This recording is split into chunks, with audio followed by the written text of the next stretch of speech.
Good morning, how are you? I'm taller than you. Oh. Hannah always feels weird. I feel really weird. We sit on seats that are different heights. She doesn't cope with it. Whereas I'm like, no, it's actually fine. People sometimes in the video world, because I work in it, they make people stand on boxes so they are the same height. Did you know that? But I'm not taller than you in real life, I know. and now I'm... I know, but it's to balance it on the screen. So we're doing the right thing. Trust me. I feel like I'm singing Anyway, like that. we hope you're well. It's end of the summer. Kids have gone back to school. If you work in school, you've gone back there as well. We hope you're all doing okay, readjusting. For everyone else who's just carrying on with life, well done for keeping on going. Well done. You had an adventure on the way to school this week, didn't you? I would show you what's happened, but it's going to be a bit hard for me to get into shot. Shall I quickly try? Yeah, I'll quickly try. Go on then. So this is what I've done. That's it. Yeah. So Lucy's got a broken arm, and you had Lucy with a broken arm on your shoulders. Yeah. And then I fell. I didn't fall. I was walking, and my foot went down a hole, and I went over on my ankle. Didn't manage to fall. Kept Lucy on my shoulders, but then sat in A&E for 5 hours, and has a small fracture. A small fracture on my ankle, which hopefully won't need to be in this boot for very long. That's the hope. Otherwise there is some serious life rearranging and work rearranging to be done. So if you're happy to pray, that would be a good prayer. To that I don't have to wear this boot for too long. Yeah, I mean, good times. I'm all right though. I feel fine. He's all right. He's all right, and we're all right. Yeah. So obviously, there's been so much stuff going on about all the crisis in Afghanistan. And us welcoming refugees, and I feel really aware that we haven't actually said anything about it. I've put a few things on Facebook, but I've not actually said anything, and it's because I've kind of reached out to a project which I think is called Home. I'm not sure, but it's by Oasis Trust, and we're just waiting for some more details about how we can really practically help. Mainly with housing, I think it is. Yeah. I also noticed on Facebook today that Compassionate Lincoln are asking for donations. So if you've got donations, search them out on Facebook or whatever, and see if you can drop some stuff off. Because we just want to do something really, and we can pray. We can definitely pray, but we can also do practical stuff. So I'll keep you posted on that. I feel like it could be something really good, and with this trust who really do know what they're doing, and they're just ironing out these details. So that should be good. Yeah, and so then we'll keep you posted. This should be like kind of, as long as the government don't lock us down again, this should be our last online service, which is good. I will be ready to stop doing your day job for 6 days a week. Yeah. So we're ready for that. But obviously next week we're meeting back in person for the first time. So we thought we'd give you a quick detail about where that is. So it's at the Blue Room at the Lawn in Lincoln. So that's on Union Road. 10:30. 10:30. If you can get there earlier, we'll have drinks together before. We're going to start at 10:30. So from 10 you can arrive for a drink and stuff like that. Where it is, if you don't know where the Blue Room is, if you walk onto the kind of lawn area, outside Charlotte House. Yeah, so outside Charlotte House, you'll see Olé Olé restaurant on your left, and then the Lawn coffee shop on the right. In between those, there's a little kind of doorway. If you go in between those, there's a white doorway, double doors. Go through there, turn left and up some stairs, or in the lift and up. And you'll find us at the top of those, and it's called the Blue Room. We will be there with lots of smiles, drinks, and all those kind of things. So, I feel excited about it. It'll be really nice. It'll be great. And it'll be great to see people again. Yeah. If you're nervous about it and you kind of you don't feel kind of ready to kind of just come and meet in person, that's absolutely fine. But also, if you want to come but you want to wear a mask, that's absolutely fine as well. But we just want to kind of be respectful of how people are feeling about that stuff. And if you are really nervous and just want to pop in for a little bit of it, then arrive at kind of any time after 10:30 and then leave whenever you want to. And if you want to wear a badge that says "Please don't hug me," no one will be offended. It's absolutely fine, because we are huggers in normal life. I know Charlotte has made herself a T-shirt that says "Hug Dealer." Oh. She loves to give cuddles. But if you don't want one, she will be fine with that. It's absolutely fine. But it's just going to be so great to get back together. Yeah. So we'll kind of put a little kind of nudge out in the week with some more details about that. And if you've never been before, if you've kind of been watching online a bit, and you're interested or whatever, just turn up. It's absolutely fine. We will just be there to welcome you and just come and have a nose. Cool. So today, hopefully our last online thing, because we're not going to be kind of resharing the stuff that we do in the Blue Room online. We're just going to put that into podcasts again, like we did before. So today we're just going to have one song, and then we're going to recap the last talk from the last series. So, should we go straight into that? Let's do it.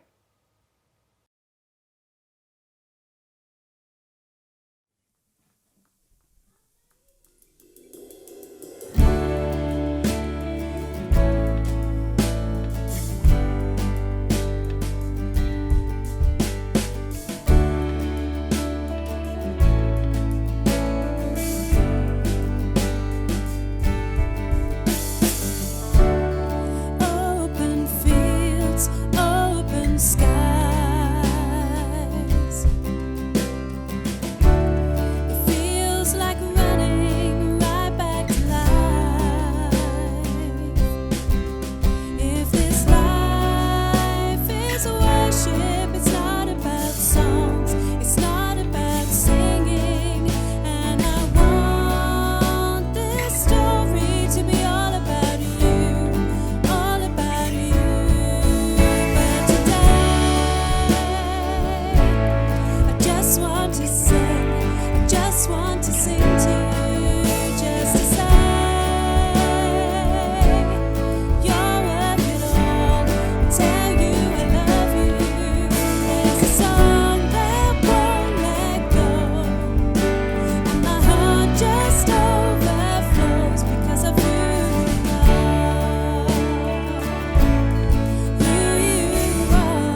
So today we're coming to the end of our look at, I suppose, topics that sometimes we might consider to be awkward to talk about within church contexts.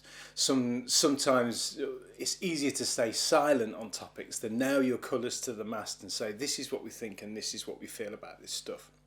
So I hope that this last month or so has been interesting and challenging and thought-provoking for you, because ultimately, as we've said every week, this isn't about everyone arriving kind of exactly the same destination if we now believe exactly the same thing. It's more about opening our minds and widening our perspectives to say, actually, when we come across stuff that can be quite awkward or difficult to discuss, I feel like I'm able to ask lots of questions and really investigate these topics. So I'm finishing this kind of series with probably one of the more difficult topics. I want today to look at this topic of who killed Jesus. And it sounds like a tough question because obviously when you have a relationship with God and you believe in Jesus, the idea that someone would choose to kill him is a tough concept to think about and talk about. But in some ways that question is easy to answer. Who killed Jesus? Well, the reality is when we read the stories and we see how his life went and what went on in the kind of lead up to his death, the basic answer is Jesus was killed by the religious and political systems of his day.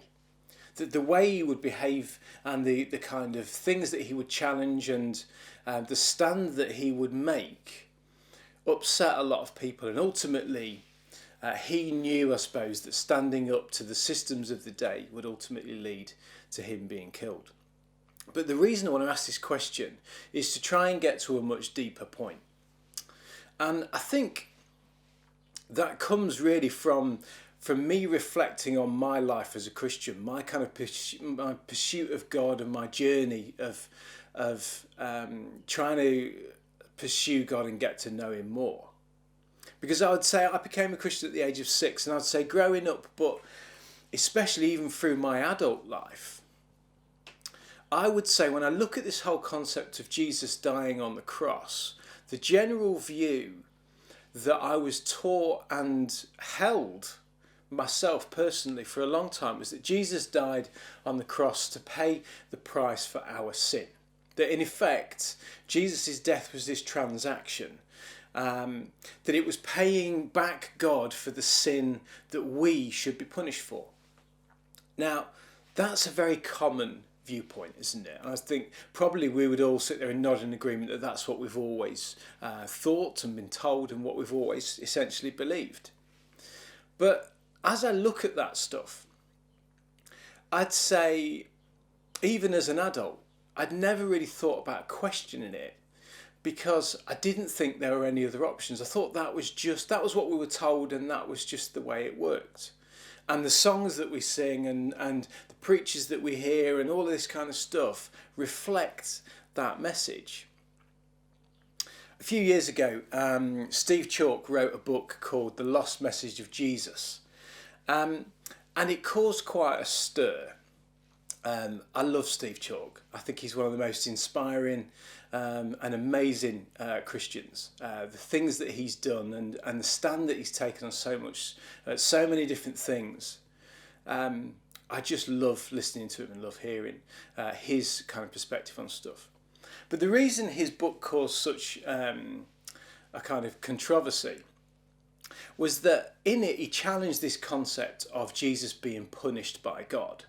That God needed to be paid back for the sin, and Jesus' life was the payment for that. Because basically in this book he's talking about this stuff, and he basically says that Jesus being punished by God is kind of the equivalent of cosmic child abuse. And the problem is, you can imagine that someone making a statement like that, there was absolute uproar. It caused a real stir, and as a result, Steve Chalk was kind of pretty much blacklisted by a lot of evangelical Christians because of that statement that he made. Now, he wasn't just throwing out a bomb to try and cause a stir. He was trying to challenge the concept that has been widely presented to us in kind of modern Christianity, that this is why Jesus died and this is how it all worked. I think, if I can be honest, it prickled me when I first heard that statement. But I would look at it now and say I was probably in a place where I was very defensive of anyone saying anything different to what we'd always been told. And I remember a few years, even just a couple of years ago, chatting with a friend and talking to him about a book that I'd read by Steve Chalk that was really inspiring. It was a different one, or a preach that I'd heard by him, and I found it really inspiring. And this person's instant reaction was, oh, you need to be a bit careful with him because he's saying some pretty out there stuff at the minute. And I remember thinking, but I think what he said has been really brilliant and really inspiring. But it's interesting, isn't it? Someone makes a kind of big statement and the reaction is to belittle what they have got to say and try and silence what they've got to say. But even though when I heard that the first time it prickled me, eventually what it did for me is it got me thinking. It made me wonder and question and investigate this whole idea. And what I discovered is that when you begin to look at the kind of the reason for Jesus dying, it's called Atonement Theories, okay, which in effect means what was the purpose of Jesus dying on the cross? What is the reason behind it? What's the thinking behind it?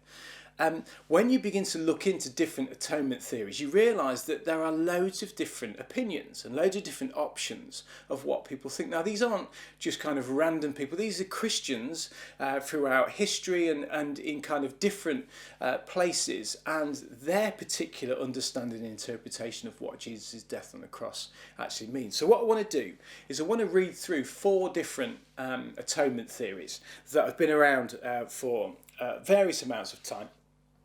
And I want to be able to just throw these out there for you to think about, and then we'll kind of look at a couple of them in a bit more detail. So the first one, there's loads of different ones, but I'm just going to pick 4. The first one is this, the moral influence theory. And this is what it says.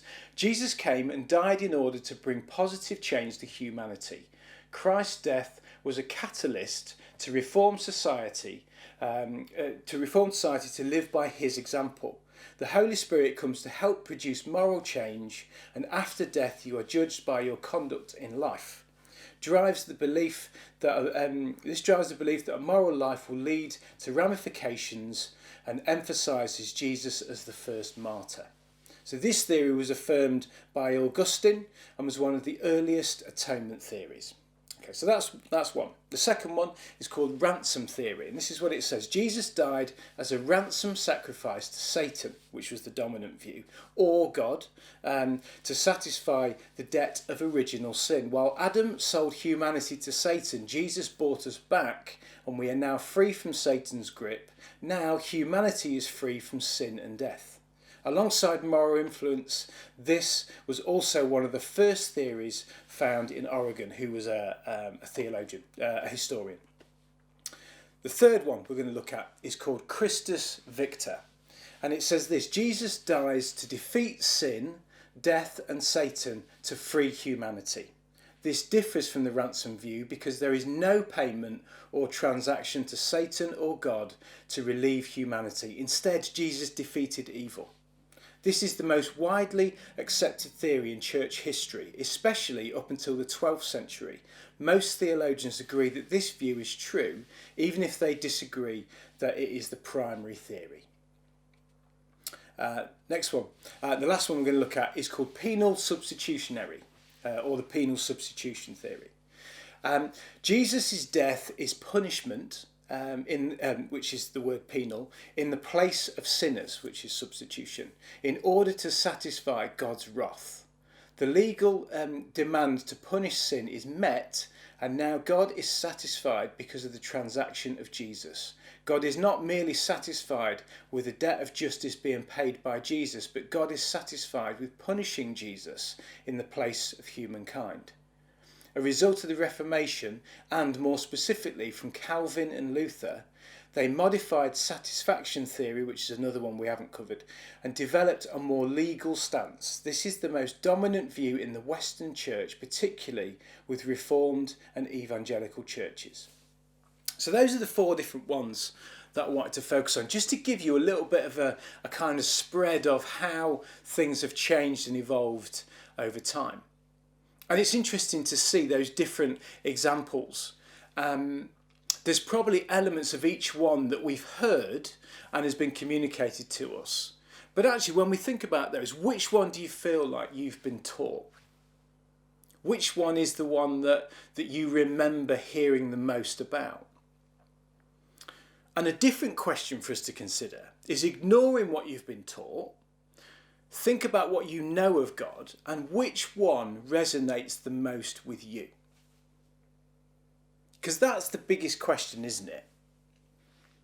If you think about what we've been looking at over these last couple of months, with this issue, we quickly hit the same point as we've done when we've discussed these other topics. That if we present God as love, as this word love, which we feel like that's how you would describe him, then when you look at some of these theories, it can feel like some of that stuff clashes with that word or that approach or that way of doing stuff. And if we think especially about penal substitution, that theory has probably been it said at the end of that explanation, it's been most widely accepted by the Western and Reformed and Evangelical Church movements, which actually then means it's probably been the most dominant and influential theory to what we've been taught and what we've grown up on. But once again, what we read at the end of that is the background of where this penal substitution theory came from. Is it was born out of the Reformation. It was Calvin and Luther and their way of thinking, their legal background, that influenced this communication, this perspective that painted Jesus' death in this particular light. So the legal language and the justice-based thinking around this theory presents a punishment-based system. And I suppose in essence, it relies on this need for people to reflect on their lives and think that they need to be punished. And in a way, it's about heaping shame on people and demanding a response as a result. And it's interesting because, if I can be honest, when I was a youth worker and when I did things like Lead Alpha, one of the biggest things I would struggle with is I would meet some of the most amazing people, truly wonderful humans, who were wondering about whether God was something that could make a difference to their lives. And the difficulty I had is when what you're presented with as a tool to kind of help them understand stuff requires them to reflect on themselves and feel bad about who they are or feel shame for the things that they've done. I've got to be honest with you, sometimes I talk to these people and it would be quite clear that they've not really done anything drastically bad, or they've not necessarily made huge errors in their life. Maybe they've just plodded along and done a really great job of being a human being. And I would find it really difficult thinking, how can I try and make them feel worse about themselves so that they will kind of repent and say sorry and turn their life around, when actually they're doing a really good job? I'd really struggle with that. Now, when you look at the flip side of it, this system, the penal substitution thing, works brilliantly if someone's life is in a complete mess and they've made loads of mistakes and they know that they need to kind of do an absolute shift and turn their life around. And the fact that they're told that they can say sorry and then it can all be all right again is just this absolute win-win. But I've got to be honest with you, the majority of people that I've come across in my life don't fit into that bracket. Most people have fitted into the bracket where actually trying to make them feel worse about who they are just doesn't seem to particularly work. So when we think about that as a theory, and we realise that I suppose that's been the dominant thing, you can see how we have been really influenced by this penal substitution kind of model. But what we need to understand about that is that this theory, penal substitution, was not considered before the Reformation. It didn't come from early church thinking, and we know that because we did some history a few weeks ago, didn't we, where we talked about the church, the beginnings of the church, and that was adopted by the Roman Empire as their religion. Well, at that time, it was interesting that even though churches were persecuted by the Romans, once it got adopted and institutionalised by the Roman Empire, it took on a very different path, and it became very kind of institutionalised. At the same time as that, there was another group of people called the Eastern Orthodox Church that decided they didn't want to go in that direction and follow the Roman way of doing stuff and the way they were kind of altering the way Christianity should work. They wanted to remain more true to the original way of the early church working. And if you were to talk to someone who's from the Eastern Orthodox Church, the idea that you present God as someone who needed to be paid back for your sin, that he was demanding that Jesus died to be punished for you, is a completely alien concept for them. They would never view God like that and never consider that that could even be an option. But this theory, this penal substitution, has been the dominant, it's dominated modern Christian culture. But I think what we need to understand, and hopefully these last few weeks has taught us, is that we don't have to think that way. It doesn't have to be that way. And instead, what I'm finding as I read different books and I kind of push myself to kind of widen my perspective, I'm finding more and more people who resonate with the third atonement theory that we came across, which was Christus Victor. I'm going to quickly reread what that says. So Christus Victor, where is it? Here we are. Jesus dies to defeat sin, death and Satan to free humanity. This differs from the ransom view because there is no payment or transaction to Satan or God to relieve humanity. Instead, Jesus defeated evil. And I think about that. And do you know why I like it? Is because it completely resonates with who I know God to be. That it's not about punishment. It's about restoring relationship and making things right again. And I don't know how you feel about that, but maybe this is a completely new thing that you've not really thought about before. But the aim of today is just to consider this stuff. Now, I realise I'm running out of time, so I'm going to rattle through this last bit as quick as I can. The other thing about Jesus' death is when we make it all about sin and punishment and those kind of things, I feel like we end up losing sight of some of the other significant things that happened in Jesus' death.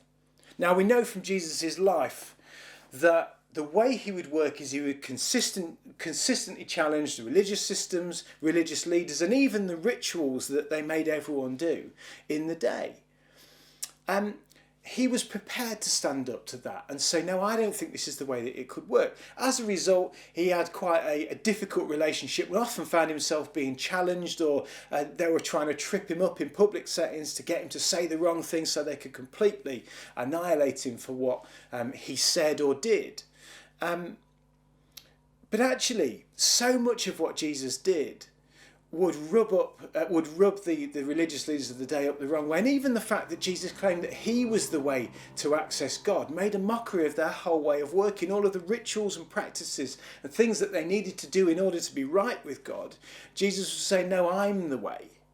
And that would have been quite highly offensive for the religious types of the day. But when Jesus died, not only did he defeat sin, evil and death, he also destroyed the religious system.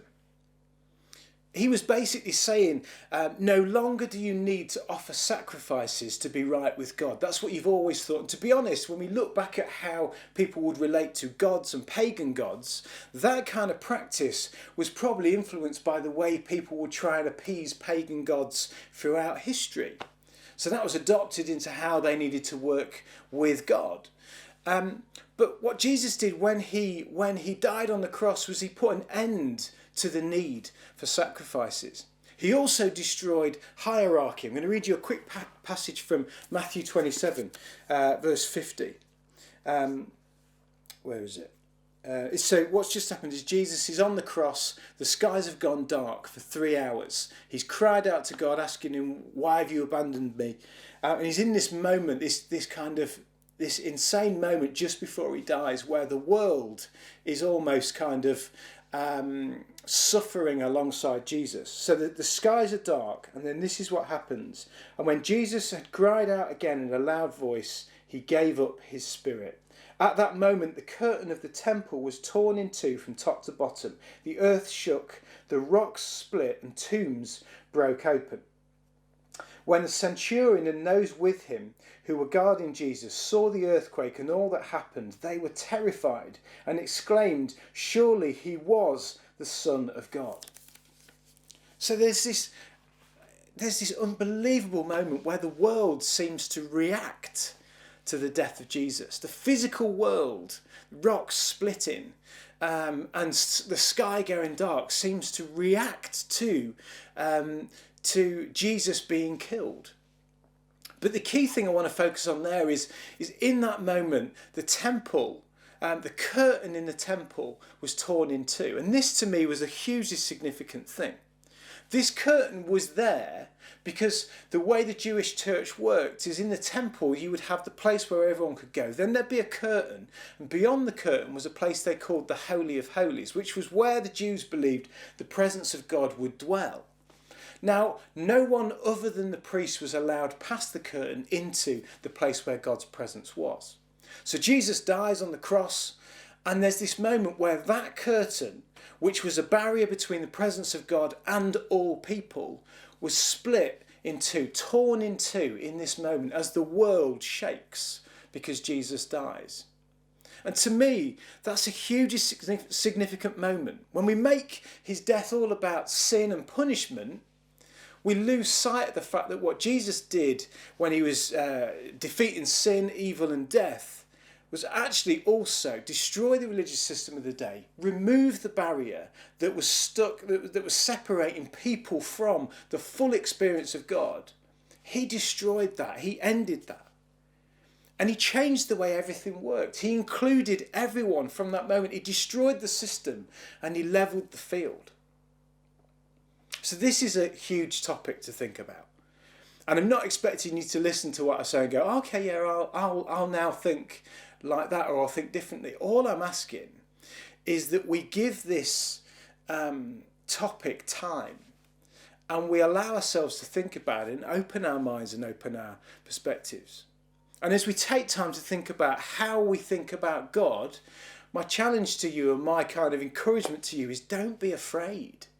Ponder this stuff. There's people throughout history who have thought all sorts of different things. So it's not wrong to think something different. But actually sometimes we inherit thinking and ways of viewing stuff that gives us a picture that may not necessarily be who we know God to be. And it's okay to investigate that stuff. It's okay to think about it. And I've been on this journey for a while now.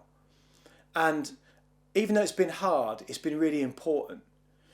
And for me, I look at Jesus' death, and for me, it's the greatest picture of God's love for us. And what I've found for me, it's not about God punishing his son, but Jesus, God on earth, laying down his life to defeat sin and death and destroy the system. So as you sit with this stuff and think about it, be free to investigate. You can ask those questions. You can read different books. You can disagree with things that you read.